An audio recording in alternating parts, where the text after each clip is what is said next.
Сәлем достар, бүгінгі марафонда сіздерді көргеніме өте қуаныштымын. Тоқу өнерінің негіздері атты алғашқы марафонымызға қош келдіңіздер. Менің есімім Күннұр, Тараз қаласынан боламын. Үйде отырған декреттегі анамын. Жалпы тоқу өнерімен 5 сыныптан бастап үйреніп, тәжірибе жинап, білім алып жүрмін. Сол тәжірибемен сіздермен бөлісу мақсатында осы тегін марафонды ұйымдастырып отырмын. Сіздерге пайдалы болады деген ниеттемін, сенімдемін. Ең бастысы бізбен бірге сабақты көріп, уақытылы тапсырмаларды орындасаңыз болды. Көп созбай сіздерге тоқуға қажетті құралдарды көрсетейін. Тоқуға міндетті түрде жіп қажет болады. Жіптердің түрлері өте көп. Тоқыма жіптері бар, трикотажный жіптер бар. Одан басқа өндіруші елдеріне және сапасына, құрамына байланысты жіптердің түрлері өте көп. Мен қазір өзімде бар 3 жіпті көрсетіп жатырмын. Бұлар бір фирмадан, бірақ әртүрлі қалыңдықтағы жіптер. Әр жіптің тоқу спицасы бар. Мысалға, біз жіңішке жіпке үлкен размердегі спицаны қолданбаймыз.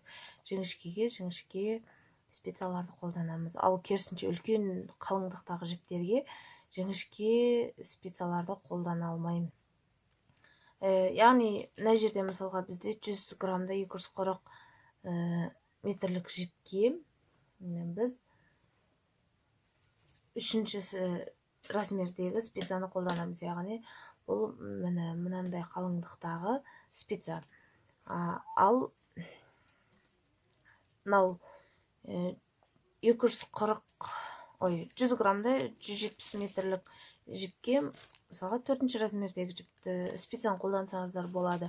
Ал мына жіп тіпті қалың, 100 грамда 100 метр, оған 7-ші размердегі жіпті қолданатын боламыз. Яғни, таңдаған жібіңізге байланысты тоқитын спицаңыздың да размері өзгеріп отырады. Бұл біздегі алғашқы ең қажетті құралдар.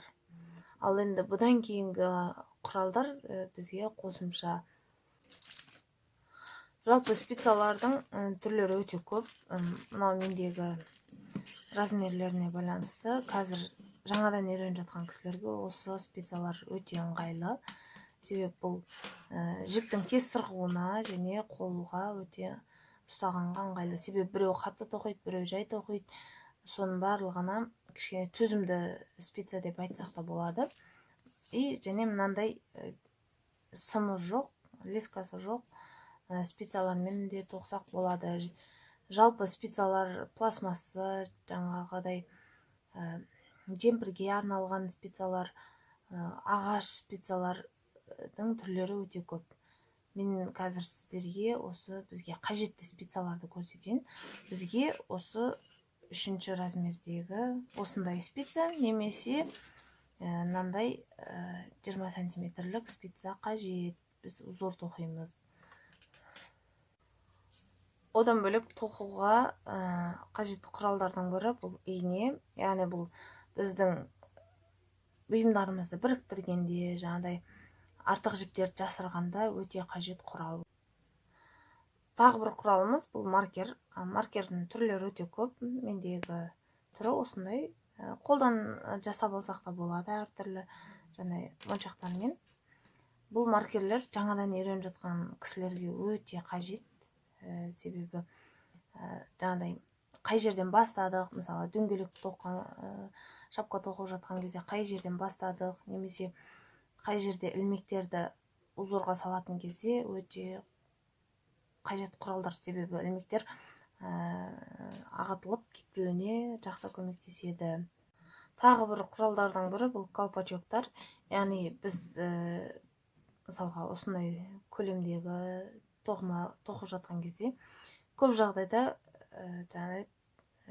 ілмектеріміз шығып кетіп жатады. Мына жағын мысалға біз былай тоқып жатқан кезде мына жақтағы ілмектер шығып кетіп жатады. Сол үшін мынандай бекіткіш қалпақтар, яғни сіздің ілмектеріңіздің шығып ағытылып кетуінің алдын алады.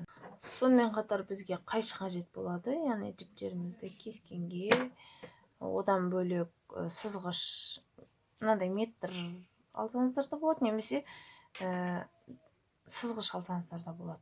енді мысалы шапка жаңағыдай басқа үлкен бұйымдар тоқитын кезде метр қажет болады, себебі дөңгелетіп өлшеп алғанға ал кішігірім узорларға, кішігірім шарф тоқыған кезде жай ғана сызғышты қолдана берсеңіздер де болады.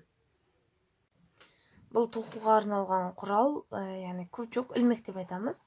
Бұны біртіндеп іліп алу арқылы тоқимыз. Бұл крючок арқылы да бірнеше бұйымдар жасауға болады. Бұған арнайы марафондар, мастер-класстар өткізетін боламыз алдағы уақытта.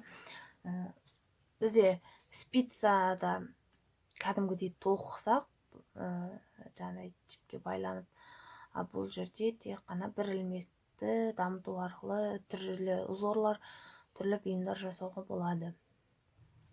Негізгі біздің марафонға қажет құралдар міне осылар ғана: жіп, қайшы, ине ең соңында керек, жаңағыдай қалған жіптерді бекіту үшін, маркер керек узор жасау үшін, спица керек. Не мынандай спица, немесе мынандай сымы бар спица алсаңыздар болады. Осы құралдар арқылы келесі сабақта қалай ілмек алуды үйренетін боламыз.